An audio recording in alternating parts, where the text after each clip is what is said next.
Have you ever heard yourself saying yes when every cell in your body screams no? You overexplain your boundaries like you need permission to have them. You feel guilty for disappointing others, even when they wouldn't think twice about disappointing you. You feel responsible for everyone else's emotion while completely abandoning your own. And you hate confrontation so much that you would rather swallow your truth than rock the boat, just to keep the peace, keep everyone happy. If you answered yes to even one of these, you are a people pleaser. And I need you to understand something. People pleasing is not kindness, it's self betrayal. Every time you say yes when you want to say no, you are teaching people and yourself that your time doesn't matter, that your feeling doesn't matter, and that you don't matter. Today, that stops. I am going to show you exactly how to stop being a people pleaser and the steps you can take to reprogram yourself so you can finally start living for you.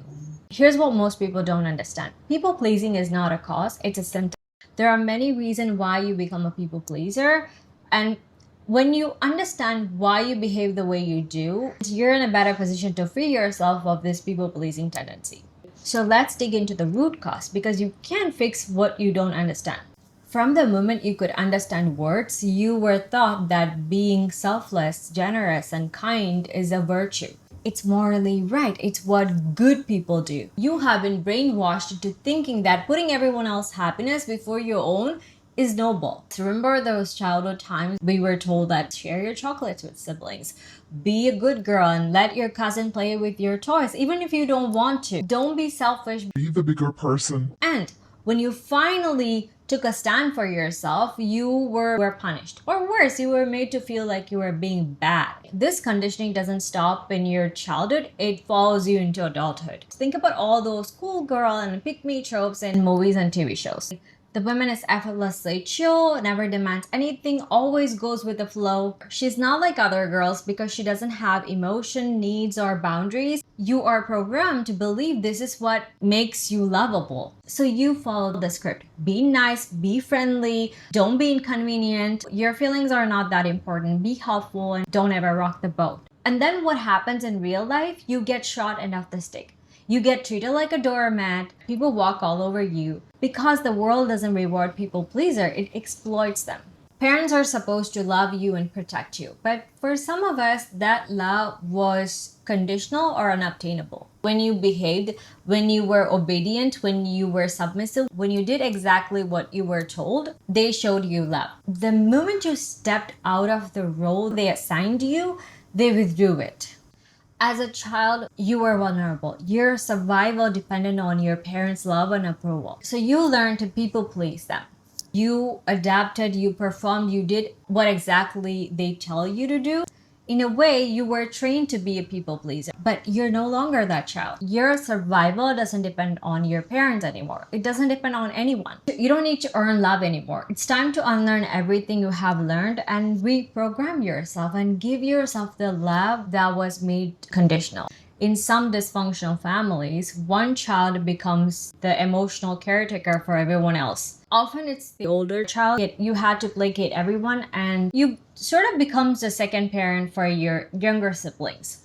Carrying that kind of weight at such a young age completely distort your perspective on relationship. You learn that your role is to fix things, to manage everyone's emotions, to sacrifice your needs so your family doesn't fall apart. And this habit of playing the responsible adult doesn't just stay in your childhood. It follows you into adulthood. It follows you into your romantic relationship, friendship, and the workplace. And you become the person that everyone can lean on, everyone can count on, while you barely holding yourself up. Self-worth is the factor that fuels everything else.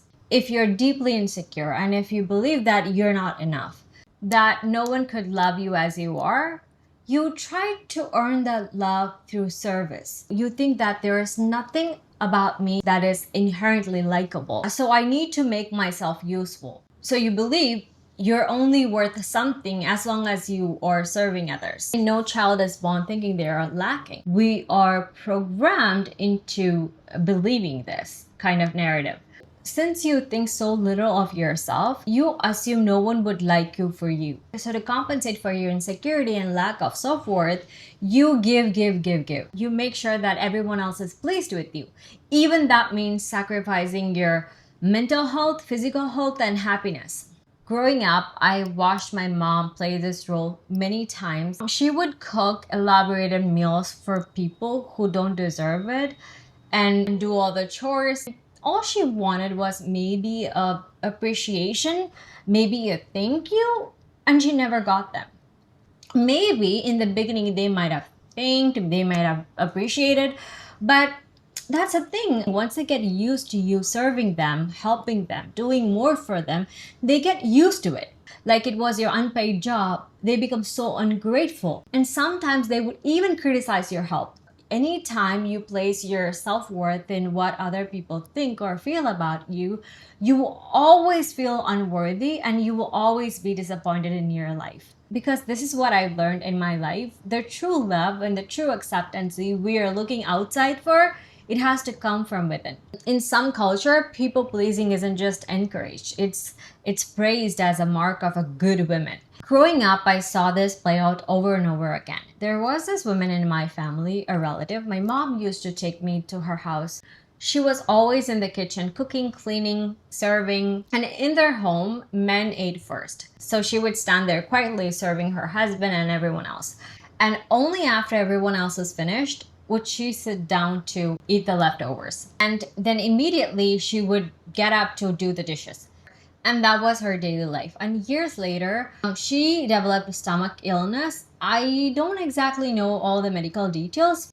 What I do know is this: she died young. 2 months later, after her death, her husband remarried.